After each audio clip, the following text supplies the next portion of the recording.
নতুন বছরের শুরুটাই আমার জীবনে ভীষণ সুন্দরভাবে কেটেছে। 10 জানুয়ারি ছিল আমার WBP কনস্টেবলের মাঠ। সেই সূত্রেই যাওয়া হয়েছিল ব্যারাকপুর। তো ব্যারাকপুর মানেই তো সবাই জানো দাদা বৌদির বিরিয়ানি। যখন আমার গ্রাউন্ড ব্যারাকপুরে পড়েছিল তখন থেকেই আমি ঠিক করে রেখেছিলাম মাঠ কমপ্লিট করতে পারি আর না পারি দাদা বৌদির বিরিয়ানি কিন্তু একবার টেস্ট করেই আসবো। যেহেতু আমি সাউথে থাকি তাই দাদা বৌদির বিরিয়ানি আমার আজ অব্দি টেস্ট করা হয়নি। শুধুমাত্র দাদা বৌদির বিরিয়ানি খাবো বলে এতটা দূর তো আসা সম্ভব নয়। আমার সাথে ওই দিন ছিল আমার জীবনের সব থেকে শক্ত দুই পিলার, আমার বাবা আর আমার হাজবেন্ড। তো বাবা তো বেজায় খুশি।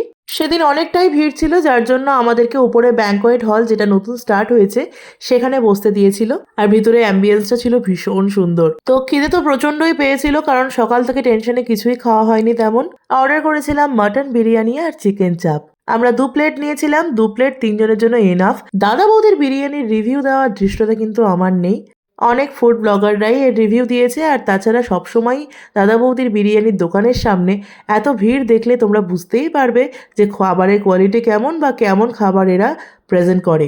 চিকেন চাপ নিয়েছিলাম দুটো, তো চিকেন চাপে দুটো করেই চিকেন ছিল, সাথে দিয়েছিল স্যালাড। আর মাটন আর আলুর পিসটা কিন্তু যথেষ্টই বড় ছিল। সাথে একটা ধনেপাতার চাটনি দিয়েছিল। তো ধনেপাতার চাটনি দিয়ে বিরিয়ানি কিন্তু আমি আগে কখনো ট্রাই করিনি। তোমরা ট্রাই করে দেখতে পারো, খেতে কিন্তু দারুণ লেগেছে। যেমনটা বললাম, দেখতেই পাচ্ছ মাটনের সাইজটা কিন্তু যথেষ্ট বড় ছিল। আর আলু ছাড়া তো বিরিয়ানির কথা জাস্ট ভাবতেই পারি না। তো এই ছিল আমার বিশেষ দিনের জমজমাট লাঞ্চ। নতুন বছরের শুরুটা তো আমার দুর্দান্ত ভাবেই কাটলো। আশা করব পুরো বছরটাই এরকম জমজমাট ভাবেই কাটবে। সবাই ভীষণ ভালো থেকো আর বছরটা ভীষণ ভালো করে কাটিও।